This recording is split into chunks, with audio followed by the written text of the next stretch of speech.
Hello friend, मैं Sunil Kumar store classes में आपका स्वागत है। हम आशा करते हैं कि आप लोग अच्छे होंगे। हम लोग देख रहे हैं रेलवे ग्रुप डी और एनटीपीसी का जो सेकंड पेज का एग्जाम होने वाला है उसका प्रीवियस ईयर का क्वेश्चन देख रहे हैं। और इसमें जो चैप्टर चल रहा है वो ट्रायंगल चल रहा है। ट्रायंगल का आज ये देखिए चौथा वीडियो है। अगर आपने इसके पहले वाले वीडियो नहीं देखा है तो प्लीज इसको देख लीजिए, फिर इस वीडियो को देखिए। देखिए पहले दूसरे और सभी वीडियो में बेसिक चीजें, बेसिक नॉलेज होना बहुत जरूरी होता है। बेसिक नॉलेज हम लोग पढ़ लेंगे, फिर जो प्रीवियस ईयर में क्वेश्चन पूछे गए हैं वो क्वेश्चन बहुत आसानी से हल हो जाएंगे। तो आइए देखते हैं। देखिए इसके पहले वाले वीडियो में हम लोगों ने देखा था जब त्रिभुज के आंतरिक कोणों का समद्विभाजक जिस बिंदु पर प्रच्छेदित करता है उस बिंदु पर जो वहां पे कोण बनता है वो कोण हम कैसे निकालते हैं। तो आइए देख लेते हैं, थोड़ा सा रिवीजन हो जाएगा, फिर आगे बढ़ते हैं। मान लीजिए कोई भी त्रिभुज ले लीजिए, यहाँ पे कोई भी त्रिभुज लेंगे, यहाँ पे इसको नाम दे देते हैं ए बी सी। कहीं से आप नाम लिखना शुरू कर देंगे, यहाँ से यहाँ से यहाँ से कहीं से भी। यहाँ पे तीन इसके आंतरिक कोण है। इसका अगर हम समद्विभाजक खींचते हैं, यहाँ पे जिस बिंदु पर ये प्रच्छेदित करता है, जिस बिंदु पर प्रच्छेदित करता है यहाँ पे जो कोण बनता है, मान लेते हैं ओ पर प्रच्छेदित करता है, तो ओ पे यहाँ पे जो कोण बनेगा, ये कोण हम कैसे निकालेंगे। ये कोण देखिए यहाँ पे बी ओ सी, ये कोण क्या है, कोण बी ओ सी। बी ओ सी क्या होता है 90 प्लस इस कोण का इसके सामने वाला शीर्ष। अगर ये वाला कोण निकाल रहे हैं तो इसके सामने वाला शीर्ष, अगर ये वाला कोण निकालेंगे तो इसके सामने वाला शीर्ष, अगर ये वाला कोण निकालेंगे तो इसके सामने वाला शीर्ष का आधा। तो यहाँ पे 90 डिग्री, इसके बाद प्लस इस कोण का आधा, तो कोण ए बाई 2 होगा। और अगर देखिए इस कोण का अगर हम निकालें, इस कोण यहाँ देखिए इस कोण को निकालेंगे तो यहाँ पे ए ओ सी, सॉरी ए ओ बी, कोण ए ओ बी, तो ये क्या होगा 90 डिग्री प्लस, अब इस शीर्ष का आधा होगा, यहाँ पे सी का आधा होगा, कोण सी का आधा। अगर इस कोण को निकालते हैं, इस कोण को, तो यहाँ पे ये क्या होगा, इस कोण को यहाँ पे ए ओ सी, तो यहाँ पे कोण ए ओ सी बराबर क्या होगा 90 डिग्री प्लस। अब देखिए जब इस कोण को निकाल रहे हैं, ये वाला कोण, तो इसके सामने वाला शीर्ष का आधा, इसको इस शीर्ष पे जो कोण बन रहा है इसका आधा लेंगे, तो यहाँ पे कोण b बाई 2 होगा। ये कैसे आया है, ये पिछले वीडियो में हम लोग देख चुके हैं। अगर आपने वो वीडियो नहीं देखा है तो प्लीज इसको देख लीजिए, पहले इसको देखिए फिर इस वीडियो को देखिए। अब देखिए ये तो हो गया। अगर इस यहाँ पे इस भुजा को आगे बढ़ाते हैं और इस भुजा को आगे बढ़ाते हैं, तो यहाँ देखिए यहाँ पे दो वाय कोण बन रहे हैं। यहाँ पे देखिए ए वाय कोण है त्रिभुज की। अगर इस वाय कोण का समद्विभाजक खींचते हैं तो यहाँ पर मान लेते हैं ये डी बिंदु पर काटता है। किस पे काटता है, डी बिंदु। जिस बिंदु पर प्रच्छेदित होता है वहां पे जो कोण बनता है वो कोण कैसे निकालेंगे। अभी यहाँ देखिए ये वाला कोण एग्जाम में पूछा गया है, ये वाला भी कोण पूछा है, ये वाला भी और ये वाला भी कोण पूछे गए। यहाँ पे ये वाला कोण कैसे निकालेंगे, तो यहाँ पे ज्यादा अंतर नहीं है, यहाँ पे केवल यहाँ पे माइनस कर दीजिए तो ये वाला कोण क्या आ जाएगा, आ जाएगा। अब यहाँ देखिए कोण बी डी सी, तो कोण बी डी सी कैसे निकालेंगे, तो 90 डिग्री माइनस, अब देखिए ये वाला कोण निकालना है तो इसके सामने वाला शीर्ष, शीर्ष का आधा होगा, 90 माइनस कोण ए का आधा, तो कोण ए का आधा कर दीजिए। अगर देखिए इस भुजा के त्रिभुज को, इस भुजा को आगे बढ़ा रहे हैं और इस भुजा को आगे बढ़ा रहे हैं, तो यहाँ देखिए दो वाय कोण होंगे। इसका समद्विभाजक अगर खींचेंगे, इसका समद्विभाजक खींचेंगे, यहाँ जहां पे जिस बिंदु पर काटेगा, मान लेते हैं डी हो गया तो यहाँ पे ई मान लेते हैं, ई पर ये काट रहा है तो यहाँ पे जो कोण बनेगा वो कोण कितना होगा, वो कोण होगा 90 माइनस इसके सामने वाला शीर्ष ये है, इस कोण का आधा होगा। तो यहाँ देखिए कोण ए ई सी, तो कोण ए ई सी बराबर क्या होगा 90 डिग्री माइनस, अब इसके सामने वाला शीर्ष कौन सा है, बी है, तो ये कोण बी का आधा, कोण बी का आधा। उसी प्रकार अगर इस भुजा को यहाँ पे आगे बढ़ाएंगे और इस भुजा को आगे बढ़ाएंगे तो इसका जो समद्विभाजक खींचेंगे तो यहाँ जो कोण बनेगा 90 माइनस शीर्ष का, इस शीर्ष पे जो कोण बन रहा है इसका आधा होगा। तो इस तरह से इसको आप निकाल सकते हैं। तो पिछला वीडियो देख लेंगे ये कहाँ से आया है और कैसे आया है, ये हमने सब जो है निकाल के दिखाया है आपको। तो आइए आगे देखते हैं। अब देखिए यहाँ पे इसके आंतरिक कोणों का समद्विभाजक जिस बिंदु पर ये प्रच्छेदित करता है उसे हम क्या बोलते हैं, उस बिंदु को हम बोलते हैं अंतःकेंद्र। क्या बोलते हैं, अंतःकेंद्र, इन सेंटर। तो आइए इन सेंटर के बारे में देखते हैं।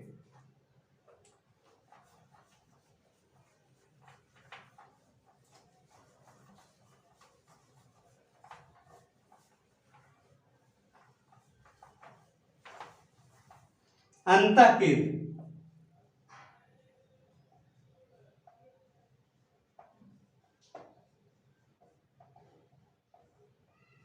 इसे बोलते हैं इंग्लिश में इन सेंटर। इंग्लिश में क्या बोलते हैं इसे? इन सेंटर। मान लीजिए एक त्रिभुज है, कोई भी त्रिभुज हो, एक त्रिभुज है। अब इस त्रिभुज के तीन जो है आंतरिक कोण है। इन आंतरिक कोणों का अगर हम समद्विभाजक खींचेंगे, इस आंतरिक कोणों का समद्विभाजक खींचेंगे, तो जिस बिंदु पर ये प्रच्छेदित होगा, यहां देखिए समद्विभाजक जिस बिंदु पर प्रच्छेदित होगा उसे क्या बोलेंगे? अंतःकेंद्र बोलेंगे। इसका नाम दे देते हैं ए, इसको बी और इसको सी। जिस बिंदु पर ये प्रच्छेदित होता है उसे क्या बोलते हैं? अंतःकेंद्र बोलते हैं। इसको मान लेते हैं आई से दिखाते हैं, किसी से भी दिखाइए, आई चाहे ओ, किसी से भी दिखाइए, जिसकी मर्जी। अब यहाँ पे हम इसको आई से दिखाते हैं। यहाँ पे देखिए, अगर यहाँ से इस भुजा पर, यहाँ इसके केंद्र से, इसके अंतःकेंद्र से यहाँ से इस भुजा पर लंब डाला जाए, यहाँ पे इस भुजा पर लंब डाला जाए और इस भुजा पे लंब डाला जाए और यहाँ पे इस भुजा पे लंब डाला जाए, इसके तीनों भुजा पर लंब डाल देते हैं, यहाँ पे आई। तो ये जो लंब है, यहाँ पे मान लेते हैं डी है और यहाँ पे ई है और यहाँ पे एफ है। तो यहाँ पे ये लंबाई और ये लंबाई क्या होगी? इक्वल होगी। यहाँ पे ये लंबाई और ये लंबाई क्या होगी? इक्वल होगी। इसके कहने का मतलब ये है कि त्रिभुज के अंतःकेंद्र से सभी भुजाओं की दूरी क्या होती है? समान होती है। सभी भुजाओं की दूरी क्या होती है? समान होती है। यहाँ पे लिख लीजिए, त्रिभुज के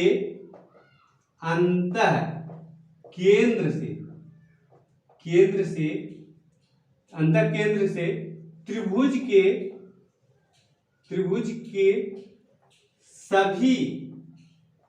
सभी भुजाओं की दूरी क्या होती है? समान होती है। कहने का मतलब यह है कि यहां से ये दूरी क्या है? समान है। और यहां से ये दूरी क्या है? समान है। यहां से ये दूरी समान है। किसी की दूरी नापना होता है तो उस पर लंब डालते हैं, तिरछा नहीं नापते, सीधा नापते हैं। तो यहां देखिए लंब डालेंगे, यही दूरी इसमें मापेंगे। अब देखिए, यही एक ऐसा एक इकलौता केंद्र है जिससे सभी भुजाओं की दूरी क्या होती है? समान होती है। यही एक इकलौता केंद्र है जिससे सभी भुजाओं की दूरी क्या होती है? समान होती है। अब देखिए, ये समान है तो इसको त्रिज्या मान करके एक वृत्त क्या किया जा सकता है? ड्रैग किया जा सकता है। यहाँ देखिए, इसको त्रिज्या मान करके इसको यहाँ पे ये और ये क्या है? समान है। इसको त्रिज्या मान करके एक वृत्त इसमें खींचते हैं, एक जो है वृत्त खींचते हैं। देखिए, ये वृत्त जैसा नहीं दिख रहा है, आलू जैसा दिख रहा है, लेकिन आप इसको वृत्त मानेंगे। जब पटरी और प्रकाश से आप खींचेंगे तो एकदम वृत्त बनेगा, नहीं तो आप खींच कर देख लेना। अब देखिए, यहाँ पे ये वृत्त है। अब जब वृत्त बना है तो इसकी त्रिज्या भी होगी। तो वृत्त की त्रिज्या क्या है? वृत्त की त्रिज्या r है। यहाँ अंतःवृत्त की त्रिज्या r है। अब ये r क्या है? यहाँ देखिए ID है, यहाँ पे ID, ये ID है और यहाँ पे IE है, ये बराबर है IE बराबर होगा IF के। ये तीनों क्या है? बराबर है। तो IF त्रिभुज के ये वृत्त की सभी त्रिज्याएं क्या होती है? समान होती है। वृत्त की सभी त्रिज्या, जैसे मान लीजिए यहाँ पे एक वृत्त है और इसकी कई सारी त्रिज्याएं हैं। यहाँ पे ये त्रिज्या, लेकिन ये सभी त्रिज्याएं क्या होंगी? R, मतलब सभी त्रिज्याएं क्या होगी? समान होगी। तो ये त्रिज्या क्या होगी? समान होगी। अब जब यहाँ पे ये वृत्त, इसमें अंतःवृत्त बना है, किसकी त्रिज्या भी होगी और इसका क्षेत्रफल भी क्या कर सकते हैं? निकाल सकते हैं। पहले तो इसकी त्रिज्या कैसे निकालेंगे? अब इसकी त्रिज्या निकालेंगे तभी तो इसका क्षेत्रफल निकाल पाएंगे। तो वृत्त की त्रिज्या, अंतःवृत्त की त्रिज्या r बराबर क्या होता है? यहाँ पे देखिए, यहाँ पे वृत्त का क्षेत्रफल बटे वृत्त का अर्ध परिमाप। तो वृत्त का क्षेत्रफल क्या होता है? वृत्त का क्षेत्रफल नहीं, त्रिभुज का क्षेत्रफल। यहाँ पे त्रिभुज का क्षेत्रफल बटे त्रिभुज का अर्ध परिमाप। यहाँ पे देखिए, अंतःवृत्त की त्रिज्या बराबर क्या होगा? त्रिभुज का क्षेत्रफल बटा त्रिभुज का अर्ध परिमाप। अब त्रिभुज का क्षेत्रफल निकालने के लिए कुछ तो आपको दिया रहेगा, तभी तो आपको त्रिभुज का क्षेत्रफल निकाल पाएंगे। और यहाँ पे देखिए, त्रिभुज का अर्ध परिमाप क्या होता है? तीनों साइडों का योग। त्रिभुज की तीनों साइडों का योग क्या होता है? परिमाप होता है। उसमें 2 का भाग कर देंगे तो अर्ध परिमाप हो जाएगा। ये त्रिभुज दिया है, तीनों साइड इस पे जोड़ लीजिए, इसके क्या आ जाएगा, परिमाप आ जाएगा। उसमें 2 को भाग कर देंगे, क्या आ जाएगा, अर्ध परिमाप आ जाएगा। यहाँ पे ये संबंध होता है। और एक संबंध होता है ए, यहाँ पे देखिए ए आई मतलब यहाँ इससे शीर्ष से यहाँ इसके केंद्र तक की दूरी, ए आई बटा आई डी, ए आई बटा आई डी। आई डी मतलब समझ रहे हैं, मतलब यही त्रिज्या, आई यहाँ पे डी, यही वृत्त की क्या है, त्रिज्या है। तो ए आई बटा आई डी बराबर क्या होता है, इन दोनों भुजाओं का योग, यहाँ पे ए बी प्लस ए सी, यहाँ पे ए बी प्लस ए सी बटा इसका बटा ये वाली भुजा, मतलब बी सी होता है। तो ये वाला भी संबंध याद रखिएगा, कभी कभी जो है इसको भी पूछ लेता है, इससे भी आपको त्रिज्या निकालने में आसानी हो जाएगी। कभी ये लंबाई दे देगा और इन तीनों साइडों को लंबाई दे देगा, आपको त्रिज्या निकालने के लिए बोल सकता है, तो इससे भी आप त्रिज्या क्या कर सकते हैं, बहुत आसानी से निकाल सकते हैं। तो इसका संबंध याद रखेंगे तो ज्यादा अच्छा रहेगा। आइए देखते हैं, अगर देखिए समबाहु त्रिभुज होगा, समबाहु त्रिभुज अगर होगा तो उसकी त्रिज्या कैसे निकालेंगे, तो आइए देखते हैं।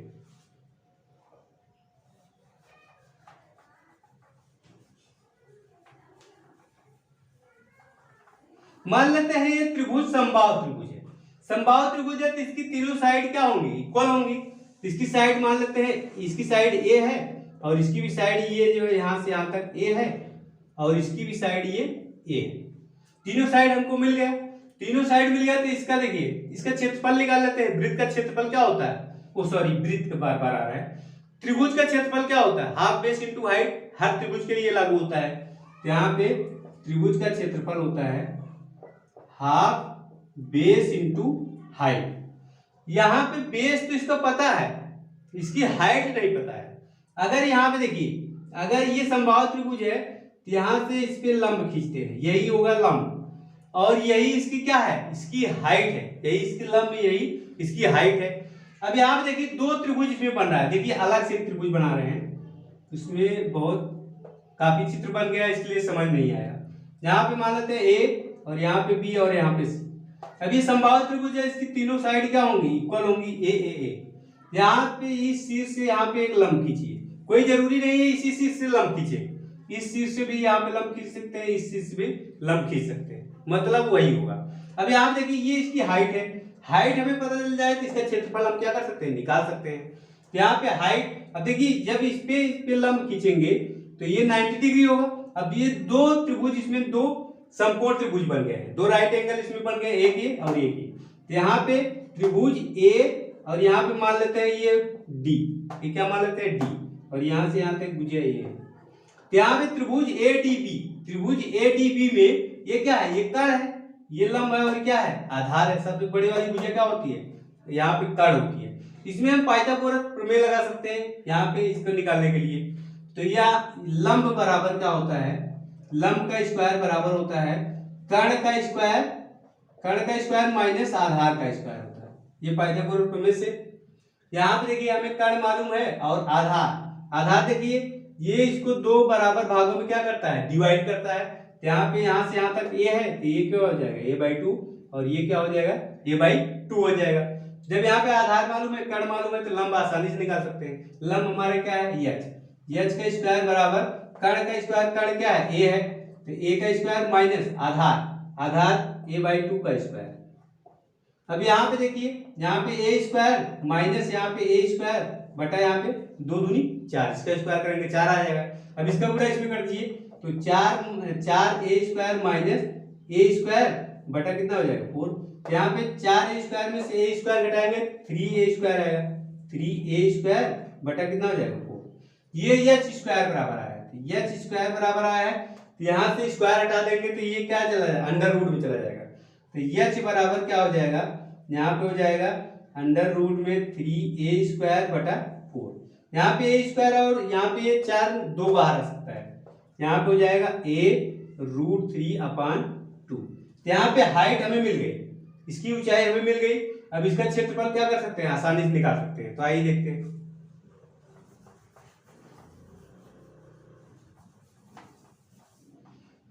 अब इसका क्षेत्रफल, यहाँ पे देखिए त्रिभुज का क्षेत्रफल half base into height, half base, base जिस पे लंब खींच रहे हैं उसी भुजा को हम क्या मानते हैं, बेस मानते हैं।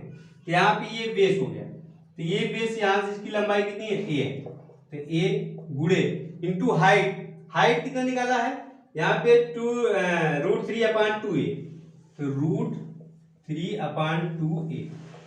अब देखिए यहाँ पे a गुणे a स्क्वायर हो जाएगा और इसके 2 दूनी 4 हो जाएगा, तो यहाँ पे आएगा यहाँ पे √3a² यहाँ 2 दूनी 4।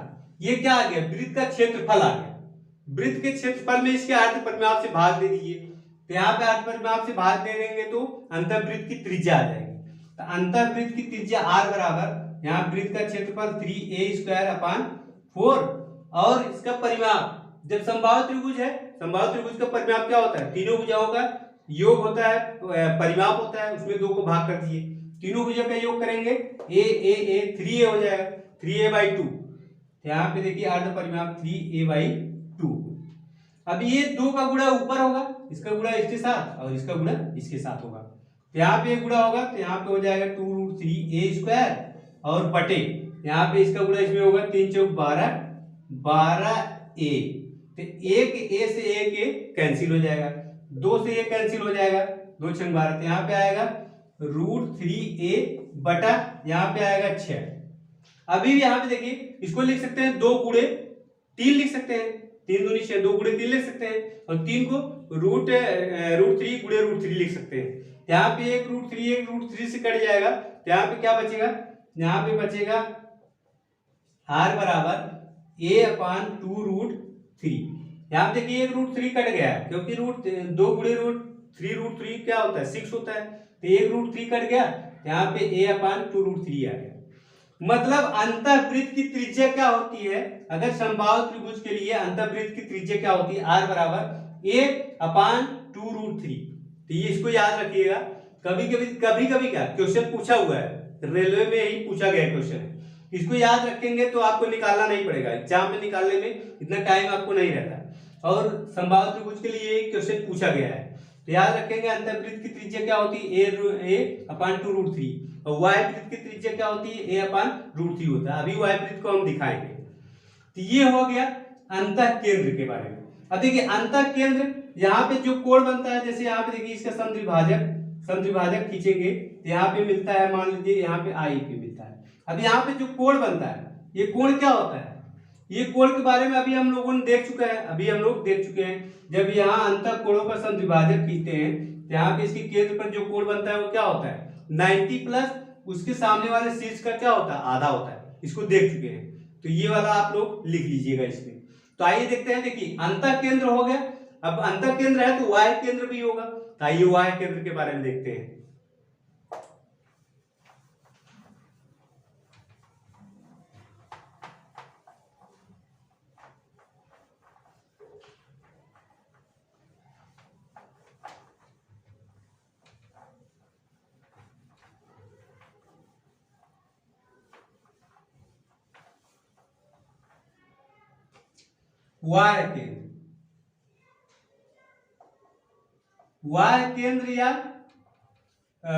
वाह्य केंद्र या बोलते हैं इसको परिकेंद्र। क्या बोलते हैं, परिकेंद्र। इंग्लिश में इसे बोलते हैं सरकम सेंटर। अब देखिए जैसे इसका नाम है वाह्य केंद्र, जैसे अंतः केंद्र नाम था, उसमें त्रिभुज के अंदर एक वृत्त बन रहा था, इसीलिए उसको अंतः केंद्र बोलते थे। यहाँ पे वाह्य केंद्र है, परिकेंद्र है, तो यहाँ पे त्रिभुज के बाहर एक वृत्त बनता है। आइए देखते हैं, यहाँ मान लेते हैं कोई त्रिभुज है, अब इस त्रिभुज का लंब समद्विभाजक खींचेंगे, लंब समद्विभाजक खींचते हैं तो जहां पर वो प्रच्छेदित करता है उसे हम क्या बोलते हैं, वाह्य केंद्र बोलते हैं। यहाँ पे देखिए यहां से इसका हम लंब समद्विभाजक खींचेंगे, ये इस भुजा पे लंब तो होगा, लंब होगा, लेकिन इस दोनों को जो है 2 बराबर भागों में क्या करेगा, डिवाइड करेगा। और यहाँ से इस चीज से इस पे लंब इस भुजा पे खींचेंगे, ये इसको 2 बराबर भागों में डिवाइड करेगा और इस पे क्या होगा, लंब होगा। और यहां से खींचेंगे इसके लंब समद्विभाजक खींचेंगे, यहाँ पे इसको ये जो है बराबर भागों में डिवाइड करेगा। अब यहाँ पे देखिए जहां पर ये प्रच्छेदित करेगा उसे हम क्या बोलेंगे, परिकेंद्र बोलेंगे, वाह्य केंद्र बोलेंगे या सर्कम सेंटर बोलेंगे। इसको नाम दे देते हैं ए, इसको बी और इसको सी, और यहाँ पे डी, यहाँ पे ई, और इसको क्या दे देते हैं, एफ दे देते हैं। अब यहाँ पे देखिए, यहां से इसके, देखिए इसके शीर्ष से इसके केंद्र की दूरी क्या है, ये जो है इसके शीर्ष से इसके केंद्र की दूरी क्या होती है, बराबर होती है। ये एक ऐसा केंद्र है, त्रिभुज का एक इकलौता ऐसा केंद्र है जिसके शीर्ष से इसके केंद्र की दूरी क्या होती है, बराबर होती है। सभी शीर्ष से इसके केंद्र की दूरी क्या होगी, बराबर होगी। मतलब ये वाली दूरी और ये वाली दूरी और ये वाली दूरी क्या होगी, बराबर होगी। इसमें बराबर नहीं दिख रहा होगा, लेकिन आप पटरी प्रकार से बनाएंगे तो ये बराबर आएगा। तो मतलब यहाँ पे देखिए, लिख लीजिए इसको, यहाँ पे वाह्य केंद्र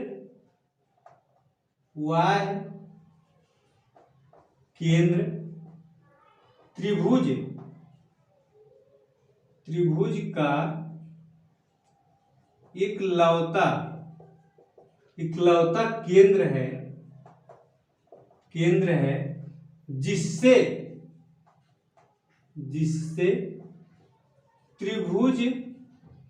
त्रिभुज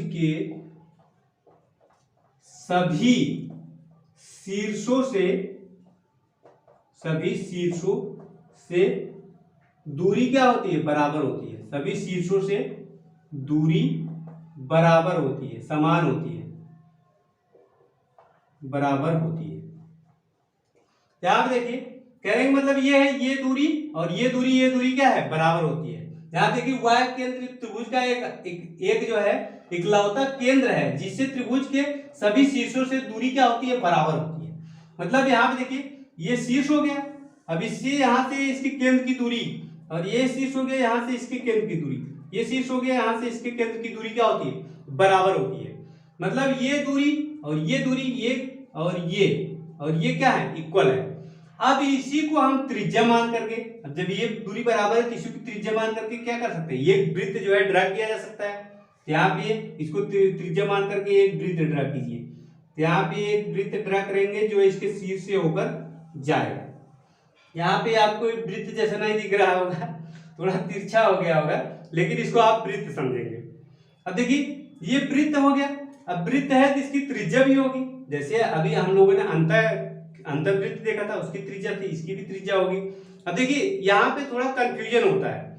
यहाँ पे हमने अंतर्वृत्त में भी बताया था, अंतर्वृत्त त्रिभुज का एक ऐसा इकलौता केंद्र है जिससे सभी भुजाओं की दूरी क्या होती थी, समान होती थी। वहां पे भुजाओं की दूरी समान होती थी। मतलब यहाँ से अगर अंतः केंद्र है तो इसके अंतः केंद्र से इस भुजा पर लंब डालते हैं, और इस भुजा पर लंब डालते हैं, इस भुजा पर लंब डालते हैं, दोनों तीनों क्या होता है, इक्वल होता है। मतलब अंतः केंद्र से भुजाओं की दूरी क्या होती थी, उसमें भुजाओं की दूरी समान होती थी। और इसमें क्या होता है, इसमें जो है वाह्य केंद्र से इसके शीर्ष की दूरी क्या होती है, शीर्ष की दूरी, तीनों शीर्ष की दूरी क्या होती है, समान होती है। यहाँ पे यही अंतर है। अब यहाँ देखिए, यहाँ पे एक वृत्त, वाह्य वृत्त बन रहा है, तो वाह्य वृत्त की त्रिज्या क्या होगी, इसकी त्रिज्या कैसे निकालेंगे, वाह्य वृत्त की त्रिज्या हम मान लेते हैं आर। अभी यहाँ देखिए, इसको जो हम क्या बोलते हैं, वाह्य वृत्त बोलेंगे। क्या बोलेंगे, वाह्य वृत्त बोलेंगे। और इसको जो है वाह्य केंद्र बोलेंगे या सर्कम सेंटर बोलेंगे। अब देखिए, वाह्य वृत्त की त्रिज्या आर बराबर क्या होती है, यहाँ त्रिभुज के तीनों भुजाओं का गुणनफल, त्रिभुज के तीनों भुजाओं का गुणनफल। तो त्रिभुज के तीनों भुजाओं का, त्रिभुज के तीनों भुजाओं का गुणनफल बटे त्रिभुज के क्षेत्रफल का 4 गुना। त्रिभुज के क्षेत्रफल का, यहां देखिए त्रिभुज के क्षेत्रफल का 4 गुना। यहां पे देखिए, त्रिभुज की तीनों भुजाओं का गुणनफल कर लीजिए, बटे में त्रिभुज के क्षेत्रफल का 4 गुना कर दीजिए। ये क्या हो जाएगा, वाह्य वृत्त की त्रिज्या आ जाएगी। तो वाह्य वृत्त की त्रिज्या त्रिभुज के तीनों भुजाओं का गुणनफल बटे 4 गुणे त्रिभुज का क्षेत्रफल, त्रिभुज के क्षेत्रफल का 4 गुना। तो ये होता है, ये जो है वाह्य वृत्त की त्रिज्या। अब देखिए, वाह्य वृत्त की त्रिज्या r बराबर, अगर ये समबाहु त्रिभुज है, समबाहु त्रिभुज है अगर, तो इसकी त्रिज्या क्या होती है, इसकी त्रिज्या r बराबर होती है a अपान, यहाँ पे होता है √3, a अपान √3, ये होता है। अब देखिए, इसको कैसे आया, इसको आप लोग निकाल लीजिएगा। जैसे अंतःवृत्त में हम लोगों ने निकाला था उसी प्रकार यहाँ पे। अब यहाँ पे कैसे निकालेंगे, त्रिभुज की अगर समबाहु त्रिभुज है यहाँ त्रिभुज के सभी भुजा क्या है ए, इसको मान लेते हैं ए। तो यहाँ पे सभी भुजा हो जाएगी, तो यहाँ पे ए क्यूब हो जाएगा, गुणा करेंगे तीनों भुजा होगा ए क्यूब हो जाएगा। और यहाँ पे त्रिभुज का क्षेत्रफल अभी समबाहु त्रिभुज का क्षेत्रफल हम लोगों ने निकाला था। समबाहु त्रिभुज का क्षेत्रफल क्या निकाला था, यहाँ पे निकाला था a√3/4 होता है, a√3/4। अब यहाँ पे देखिए, यहाँ पे क्या हो गया, इसका जो है त्रिभुज के क्षेत्रफल का 4 गुना, ये त्रिभुज का क्षेत्रफल तो इसका 4 गुना कर दीजिए, इसका 4 गुना करेंगे तो यहाँ पे देखिए ये 4 और ये 4 से क्या हो जाएगा, कैंसिल हो जाएगा। और यहाँ पे ये और ये से कैंसिल होगा, तो यहाँ पे आएगा क्या आएगा, यहाँ पे a² रहेगा, सॉरी यहाँ पे a² रहेगा। ये यहाँ पे त्रिभुज का क्षेत्रफल क्या होता है, a²√3/4 होता है। यहाँ पे एक कट गया, यहाँ पे एक a बचा हुआ है, एक a बचा हुआ है, और यहाँ पे क्या बचा हुआ है, यहाँ पे बचा हुआ है √3, यहाँ पे बचा हुआ है √3। तो ये क्या है, वायुवृत्त की त्रिज्या हो गई। इस प्रकार से आप जो है इसको निकाल लीजिएगा, आपने नोट कर लीजिएगा इसको। अब देखिए, अब यहाँ पे देखिए, यहाँ पे केंद्र पे इस पे कोण बनेगा, यहाँ पे कोण बनेगा, तो ये कोण कैसे निकालते हैं आइए देखते हैं उसके बारे में।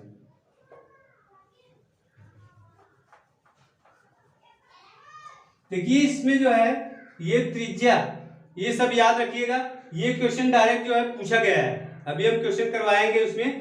तो ये क्वेश्चन पूछा गया है, वायुवृत्त की त्रिज्या है और अंतःवृत्त की त्रिज्या r बराबर होता है a/2√3। यहाँ पे थोड़ा सा अंतर है, यहाँ पे 2 का गुणा हो गया और यहाँ पे √3 है, तो इसमें थोड़ा सा अंतर है। और ये जो है याद रखिएगा, समबाहु त्रिभुज के लिए होता है, तो समबाहु त्रिभुज से ही क्वेश्चन पूछे गए हैं। तो आइए देखते हैं अब इसके जो है यहाँ पे जो कोण बनेगा, इसको कोण को कैसे निकालते हैं।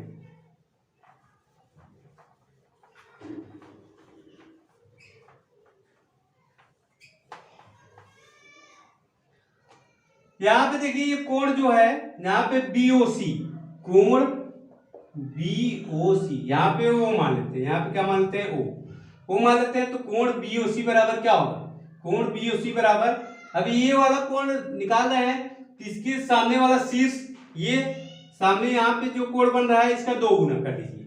यहाँ पे 2 गुणे यहाँ पे कोण है, 2 गुणे कोण है, यही इसका यहाँ पे जो यहाँ पे कोण बनेगा इसका दुगुना बनेगा। तो इसको जो है आप लोग याद रखिएगा। अगर यहाँ पे देखिए, यहाँ पे ये कोण होगा, अगर ये वाला कोण पूछेगा तो ये वाला कोण इसके सामने वाला शीर्ष ये है, तो यहाँ पे जो कोण बनेगा इसका दुगुना होगा।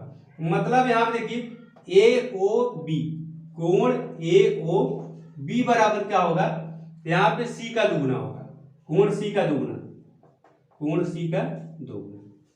यहाँ पे ये वाला हो गया। अगर ये वाला कोण पूछ रहा है आपसे, ये वाला कोण पूछ रहा है, ये वाला, तो ये वाला कोण B का 2 गुना होगा। यहाँ इसके सामने वाला शीर्ष ये है, तो इसके शीर्ष पे जो कोण बन रहा है इसका 2 गुना कर लीजिए। तो यहाँ पे होगा, यहाँ पे AOC, कोण AOC बराबर होगा, यहाँ पे इस कोण की बात की जा रही है, इस कोण का 2 गुना कर लीजिए। तो यहाँ पे 2 गुणे कोण क्या हो जाएगा B, यहाँ पे इस तरह से निकाल सकते हैं। तो दोस्तों ये जो है हो गया वाह्य केंद्र के बारे में। हम लोगों ने पढ़ लिया इन सेंटर मतलब अंतः केंद्र और वाह्य केंद्र के बारे में पढ़ लिया।